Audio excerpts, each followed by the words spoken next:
खाली पेट नहाने से बुढ़ापा देर से आता है। जिन लोगों को उल्टा लेटकर सोने की आदत होती है उनको हार्ट अटैक जल्दी आता है। ठंडा पानी पीकर सोने से हार्ट अटैक का खतरा 80% बढ़ जाता है। असली शहद फ्रीज के अंदर रखने से जमता नहीं है और असली शहद पर कभी भी मक्खी नहीं बैठती।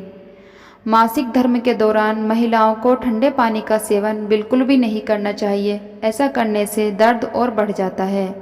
अर्ध अगर दिमाग की कमज़ोरी को दूर करना चाहते हो तो कच्चा नारियल खाया करो। भैंस का कच्चा दूध पी लिया करो, कभी भी कमर दर्द की समस्या नहीं होगी।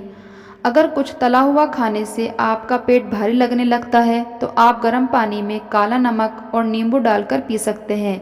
इससे आपको आराम मिलेगा। जिन लोगों को पथरी की समस्या है उन्हें नारियल पानी ज़रूर पीना चाहिए। ऐसा करने से यूरिन इन्फेक्शन दूर होता है और साथ ही पथरी गलकर यूरिन के रास्ते से बाहर निकल जाती है। अगर आप रोज़ाना रात को 2 लौंग और 1 गिलास पानी पीकर सोते हैं तो आपको कब्ज़ और पेट में दर्द नहीं होगा।